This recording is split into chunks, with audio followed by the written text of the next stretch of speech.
Hello and welcome to the Untitled Gen X podcast. A podcast hosted by two childhood best friends dedicated to the pop culture that raised us. I'm Cate, a writer, a midwife, a current day pop culture know-nothing, but nobody puts baby in a corner when it comes to the pop culture of my youth. And I'm Lori, a writer and pop culture lover who's still not over how my so-called life left us hanging. Hey guys, today we're taking you back to my very first music video, a-ha's 1985 synth-pop tour de force single, Take On Me, from their debut album, Hunting High and Low. We'll be drawing deep into the progressive single, innovative music video, and longtime legacy of this beloved and often covered 80s classic. Heck, we might even sing. But before we regret that decision, if you're enjoying the pod, we invite you to rate and subscribe so you never miss an episode. And you can find us on Instagram and Facebook at the Untitled Gen X Podcast. Cate! Lori. Take On Me. My first music video ever. Damn, that's a good first video. And it's still good. It's still great. I was like, this is still amazing. After all the special effects and like fancy things we know, all this time later, still solid and awesome and totally enjoyable. It is. I mean, to this day, the special effects are amazing and the song holds up. It's a good song. I mean, we all know it. We all love it. I don't really know what it means, but I enjoy it. You know, same. I read the lyrics and I'm like, yeah, I don't really get it, but like maybe I don't need to. Yeah, I don't think the lyrics are the point of the enjoyableness of the song. No, like it just makes me happy to hear. It does. It's very uplifting. It's very nostalgic. It makes me want to move my body. Right. Like you just hear that like synthesizer like riff and you're like, oh yeah. Oh, the 80s. Yep. Like I'm here for it. It's so quintessential. And even before there was this huge wave of nostalgia, you know, 80s and 90s nostalgia is a really big deal right now. But even before all of that, this song still. Oh, yeah. You know, it was like, yes, when they would play it on the radio. It's what the 80s sound like. Yes. It just is. It's like you hear it and it takes you back. It's very immersive. Let's talk about the band. Let's. So a-ha's made up of three guys. The lead singer, his name is Morten Harket.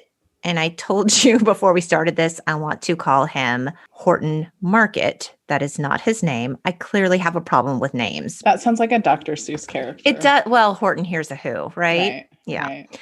So Morten Harket said, the first time I met Paul, that's the guy who does guitars. And I'm going to call this guy Magne. His name is spelled Magne. He said, the first time I met Paul and Magne, I heard their band Bridges on stage at my school and was totally mesmerized by it, by the aura of their music. These guys are from Oslo, Norway. So Bridges was this band with the guitarist and the keyboardist, and they had other band members who would kind of like come and go. These were kids that maybe weren't taking the band as seriously as they were. I bet they're sorry now. Yeah, I bet they're sorry now. And these two guys decided like, you know, when we graduate high school, we're going to move to England and we're going to make it. Morten heard the band and he loved them and was like, you know what, you guys, you're an awesome band. The only thing missing from your band is me. I've got mad vocal skills. And he does. And so as teens, they decided to form a-ha as a 3-person synth-pop band. They formed in 1982. This song was first released in 84. And so it wasn't long after they formed that they found success, but their road to success was not as easy as one might think. It was not. There were a lot of stops and starts along the way. And I think we have seen this often when we have talked about different things on this podcast. Yeah. Which is just to remind everyone, like literally, if at first you don't succeed, like just keep trying because you just never know. I mean, this is episode 19. Like, are we getting better from here? Let's hope so, Katie. Right? There have been some stops and starts. Let's just keep trying. Like, I mean, the listeners might not really know this, but like the beginning episodes of this podcast were a little clunky. I mean, if they've listened to them, I guess they do know this. Right. My audio was so bad. And you want to know why? It's so simple and yet so stupid. Why would you think this would be the magical fix? My audio was so bad and Katie's was so good. And we have the exact same audio setup. Same. In fact, one of our friends, upon listening, said to Lori, maybe you should get the same kind of microphone that Cate has. Yeah. And I'm like, yeah, it's the same one. So you guys, my microphone was turned backwards. Like, I didn't know. She was like, tell me every single setting on your microphone. And I told her, and I was like, oh, and it's facing this way. And she's like, well, that couldn't be it. And I'm like, I don't know, try it. And it was it. It fixed it. It fixed it. So like, I'm calling that a victory. Talk about stops and starts. Right. Back to Aha. So the first version of this song was created when Magne was 15 and Paul was 16. When Harkett heard it, he knew that it was really special, but they used to call it the Juicy Fruit song. Wait, but did they call it that, or was that just sort of their nickname for it because it was? Yeah, it was their nickname for it because Magne said it reminded them, quote, of ads for the good life with Coca-Cola, with American kids with sunshine in their hair, looking like they're the happiest people on the planet. And we thought, that's not us. You know, we're like dark Norwegian troubled souls. We can't do that. We're not Juicy Fruit commercials. I love it. I'm sure that Norway is a gorgeous and beautiful and amazing country and that the people are lovely. And if any of you are listening, hello. But it is dark and cold in the winter there, like in a way that I don't think I can even quite grasp. So the fact that such love and light could come out of them, like, just is a testament to what wonderful people they must be. It's got like spirit. It's got catchy. Happiness. It's infectious in that way. But the first recorded version of this song was called Lesson 1, and it was a demo that you can actually find on their YouTube channel. It's fun to watch, but it actually sounds really different than the Take On Me we all know and love today. Well, they talked about how their first producer had some kind of machine that he used, and that he had to, in order to get that machine to work, he had to like take out different elements of the song. And so it sort of changed it from what it initially had been and what had made like the record label really fall in love with them. And so all of a sudden what they put out wasn't really what they had initially created. Right. It didn't go over so well. It didn't. It kind of flopped, but they were actually signed to a record label by Andrew Wickman. And Andrew Wickman was the international VP of A&R for Warner Brothers Records. And at their audition, he actually heard this song. He heard, I guess it was Lesson 1 at that time. And he could not believe Harkett's voice. He was like, how could someone who looks like a movie star sing like Roy Orbison? And he signed them. They released Take On Me in England in October of 84. It didn't perform on the charts. It only sold about 300 copies. Isn't that crazy? And little known fact, this was a surprise to me, there was a different video for it. The original video is not the video that we all know and love. And it's not good. It's terrible. It's terrible. You can see it on YouTube. And they're just like in front of this blue screen and the song sounds different. And it's not a dynamic music video in any sense. No, it doesn't highlight any of the juicy, fruity goodness of this song. The flavor disappeared very quickly. Totally. They released it yet again. And guess what, guys? It failed again. And you would think at this point, they're unknowns. I'm surprised that the record company kept saying like, yep, let's try it again. Let's re-engineer it. Let's bring in a new producer. They did go and ask. They thought that they were probably not going to be told yes, because who were they? They had no influence or power, but someone believed in them. They believed in them and they believed in Harkett's range. Mm-hmm. I think they were really sold on the hook of the song. Yeah. But his talent was undeniable. And I think they were just like, I think we could do something special with this. So upon like the last try on this thing, it was re-recorded and released again with the help of Alan Tarney. in 1985, and they decided we're going to pair this with a revolutionary music video. And we're going to really give this thing a go because they really believed in it. Somebody said that sometimes if you can come up with a really cool video that gets a lot of airplay, then the song sort of follows because you hear it so often and then it sort of becomes beloved. And I think that that's really what happened with this song, that the video was so cool. And that video was everywhere because I did not have MTV. I did not have cable. And I saw it all the time as a kid. And that was really sort of like some forward thinking because music videos were still really new. Yeah. So to have the foresight to be like, hey, if we can pair this thing with an amazing video, the success of the album will follow. Right. And it did. They decided we need an excellent music video. We are going to reach out to Steve Barron. Steve Barron directed music videos that were like the big deal. They were very influential. He directed Michael Jackson's Billie Jean, The Human League's Don't You Want Me, and Madonna's Burning Up. He later, the same year, went on to direct Dire Straits' Money for Nothing, which also won a whole bunch of awards. But before we get into the video, let's talk about how the album performed. The album released on October 28th, 1985, and it reached #1 on the U.S. Billboard Top 100. #1. That's impressive. And the album peaked at #1 in Norway. Go Norway. I'm sure that was really exciting for the band. There was a quote from Alan Turney, the producer. And he said, and they were from Norway. And no one had really been from Norway. Which, like, lots of people had been from Norway, but not on the big music scene. So this was exciting. And not #1 on the U.S. Billboard Top 100. So the album, Hunting High and Low, sold 11 million copies worldwide. And it actually earned a Grammy nom in '86 for Best New Artist. But sadly, it lost to Sade. Oh, that's tough competition. It is. Yeah. I mean, so different too, right? Right. I mean, look at this lesson, though. This was, what did you say? It was originally released in '84? And there were like 2 goes of it. Yeah. And it didn't go. And then a few things were changed up. It's re-released towards the end of '85 and boom, it's a success. Magic in a bottle. But we have Barron, the video director, to thank for this. Each one of these things stands alone. Okay. The video can totally stand alone on its own. The song can totally stand alone, but together they really are magical. Yeah. Barron had this idea. Okay, these are some really good looking guys. What if we made them into comic book heroes?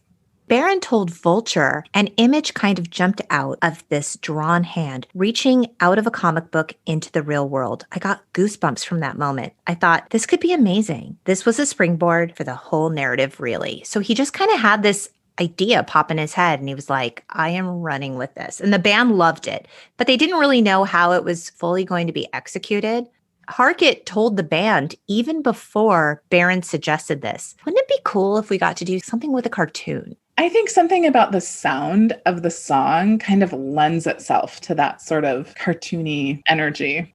So this video technique is called rotoscoping, where live action footage, it's recorded and then traced frame by frame, and it's animated. And this was done with the help of these like amazing animators at the time, Michael Patterson and Candice Reckinger, who had done a student film using this technique.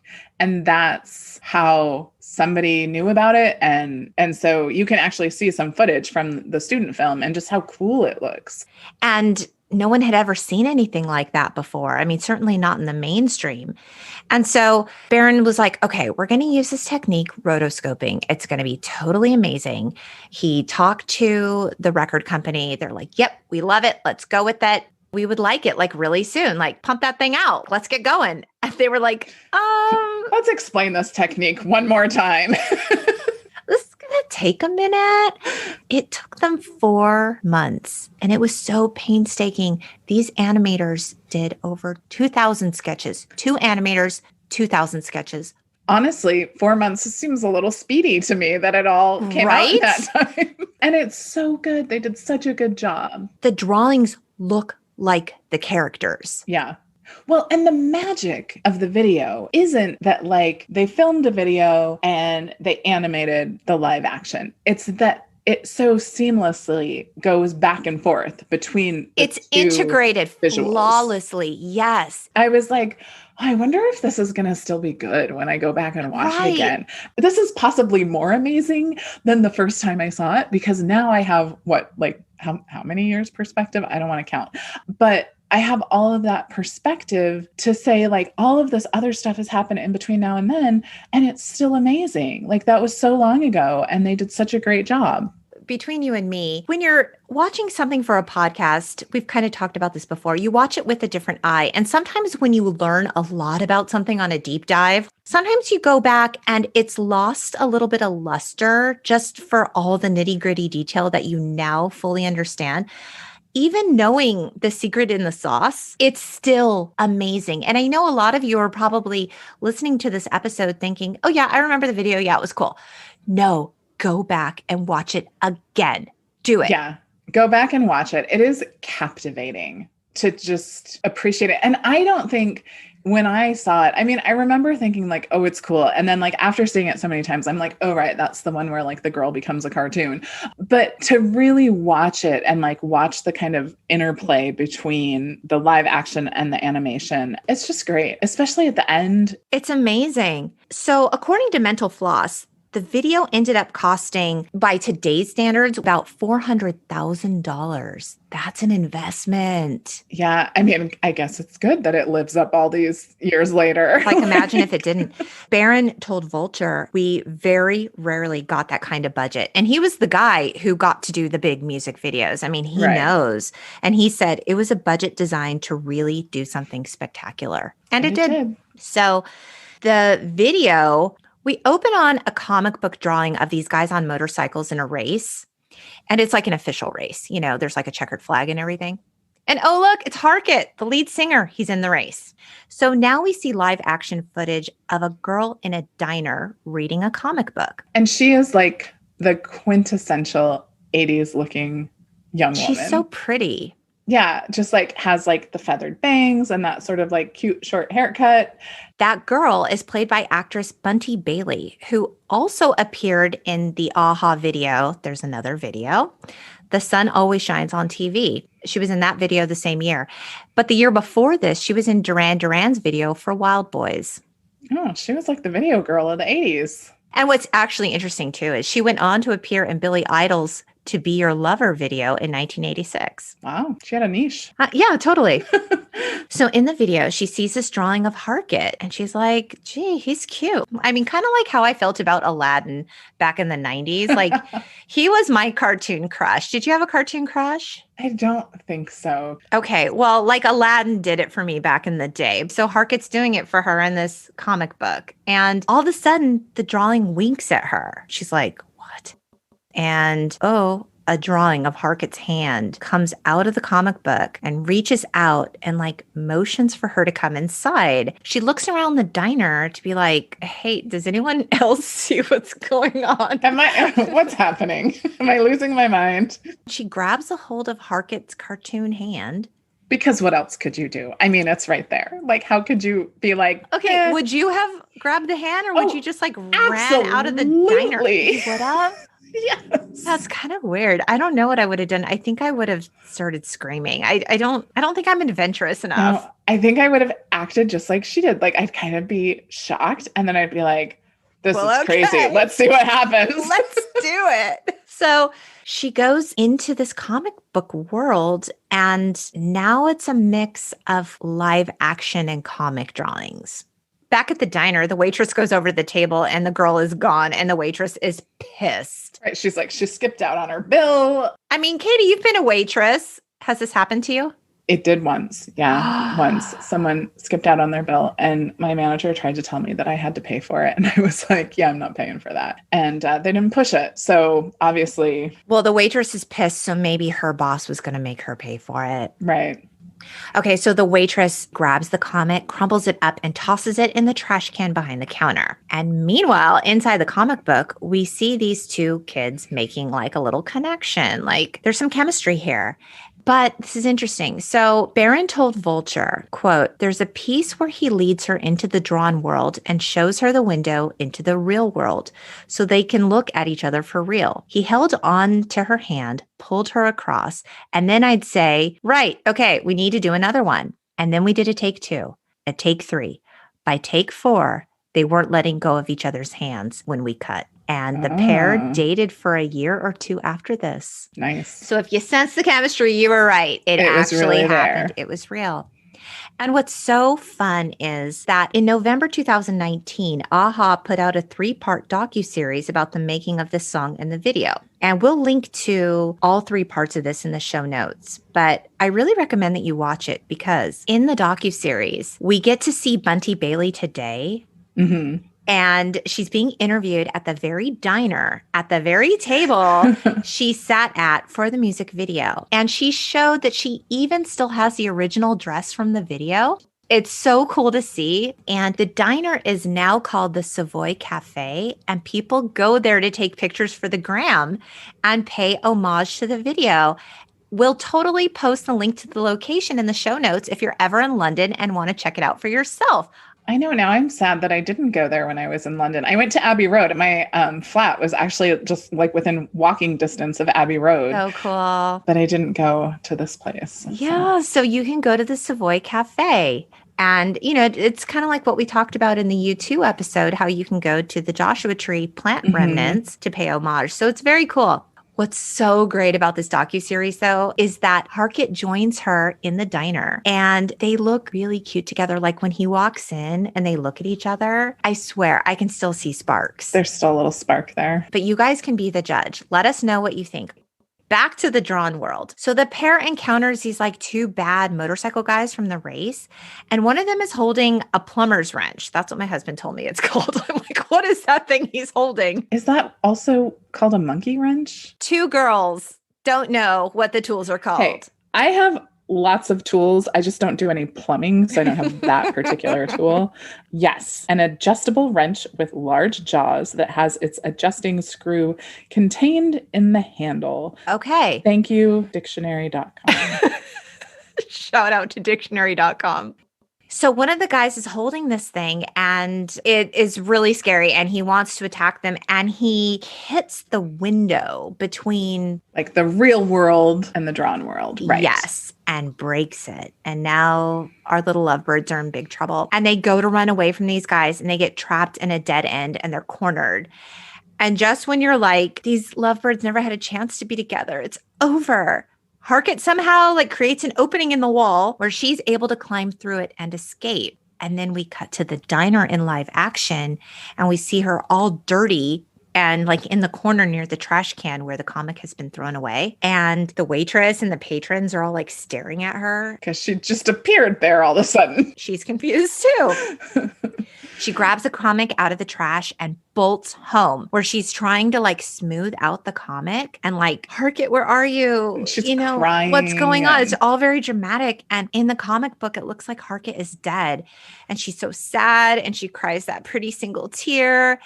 And then she looks again and like, oh my God, wait, he's alive. And he's trying to escape the comic. And now he is a drawing / live action person in her hallway. And he's banging himself against the hallway walls, like trying to become a real boy. Yeah. She's upset and it's dramatic. And he somehow makes it out of the drawing world. By this time, he's really sweaty. He's been working hard. And he's just like sweaty and sexy. And she smiles and goes over to him. And then we see an AHA magazine crumpled up, right? With like a picture of the band on the cover. I really do think it's hard to do justice to that hallway scene at the end. Go back and watch it. It's so cool. That video for sure left an impression on me as a kid, partly because it was the first music video I'd ever seen. But all these years later to go back and look at it, it's just like, oh yeah, I mean, that was amazing. It's still amazing. I had this recorded on VHS from On TV. Do you remember On Entertainment? I do, because you had it and you didn't. That was like before there was cable, it was like pre-cable. We had On TV and I had it recorded. And so I used to watch this video a lot. The video was a big deal at the time. Obviously, it's a big deal today, but at the time, it won 6 awards at the 1986 MTV Video Music Awards. It won Best New Artist in a Video, Best Concept Video, Most Experimental Video, Best Direction, Best Special Effects, and Viewer's Choice. And interestingly, the band did not show at the VMAs because they were playing a gig in Houston instead. Wow. They're like, yeah, cool. The video's up for all the awards. That's awesome. We have a gig to play. So Right. And I mean, I think it deserved every single one of those awards. most definitely. The video was nominated for Favorite Pop Rock Video at the 13th American Music Awards in 1986. Also, Yeah.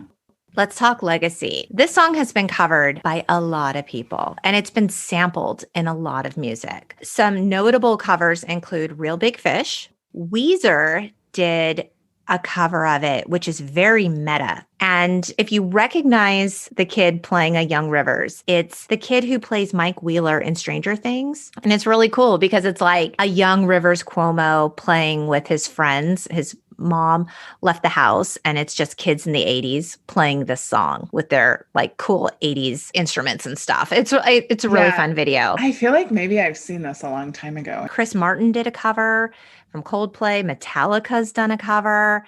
A1 and many, many others. I feel like I have to go listen to the Metallica cover because I'm having a hard time like picturing how this like super synthesized riff translates to a Metallica guitar riff, but I'm sure that it does. They did it.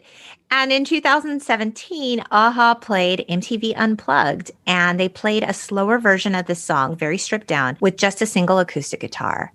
Morton Harkett still has the voice, and He has a good voice. he does. And this is very exciting. On February 17th, 2020, the video reached 1 billion views on YouTube. That's hard for my brain to comprehend. Before they reached this monumental status of 1 billion views, that accomplishment had only been done 3 other times. Okay. The music videos include November Rain by Guns N' Roses. They've reached 1 billion views. Makes sense. Smells Like Teen Spirit by Nirvana, which is not a super amazing music video. Like, it's fine. Yeah, that kind of surprises me, in all honesty. Yeah. And Queen's Bohemian Rhapsody, which I 100% understand. Yep, totally get that. But Take On Me still averages 480,000 views per day on YouTube, according to a spokesperson. Iconic, one might say. In watching the docuseries on the band, they were kind of saying like, you know, it's really sort of one of those things like you could either choose to embrace how monumental and epic this song is, or you can kind of grow to resent it because this was early on in their career. Yeah. And they put out a lot of music since. And like, really, even the diehard fans of AHA, this is the song that if they're going to learn to play an AHA song, this is going to be the first one they learn. This is the most popular song. This is the song that got all the airplay and attention. And so they said, you know, we kind of had to like decide, how are we going to feel about this song? Are we going to be the band that is annoyed by it, doesn't really want to play it? Or are we going to be the band that are like, you know what? We're damn thankful for this song. Everybody loves it. It's held up all this time. Yeah, we have other music. Yeah, we love our other music too. But this is the thing that people connect to the most for whatever reason. And so we're going to embrace it too. And they've chosen to embrace it, which I really appreciate. Especially appreciate it because I told you before, like, okay, so I've seen Prince in concert. That was when I wore leather pants when I was pregnant to a Prince concert. Yeah. So we saw Prince in concert in 2002, and it was an amazing show, but he only played one single. He played Little Red Corvette. And I'll tell you, as awesome of a show as it was, a little part of me was disappointed that I didn't get to hear some of his other iconic hits because they were important songs to me.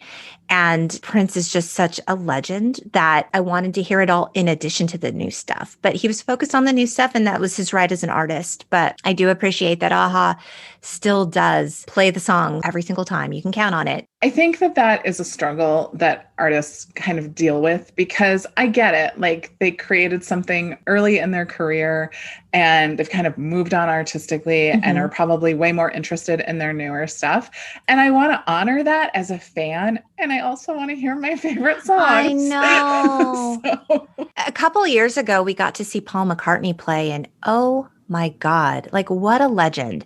So he put on nearly a 3-hour show, did not take a break. Okay. How old is this man? I know. Like, he had a new album coming out and he played old stuff, new stuff, old stuff, new stuff. Like, it was almost every other song, interspersing the new with the old, which just made it so great because it was like you got to hear new stuff and you got to hear the old stuff that you know and love. That's my favorite. We left so completely satisfied because I wanted to hear the new Paul McCartney stuff. Well, and it's so fun. Like, one of my favorite ways to hear new music from artists is when they share something that they haven't released yet. Like, they're preparing it for an upcoming album. Yes. And you get to hear it first. And then, like, you always remember that song after that because it comes out on the album and you're like, I heard that a long time ago. Absolutely. And, you know, true fans really do appreciate the evolution of their favorite artists. Like, I want my artists to evolve.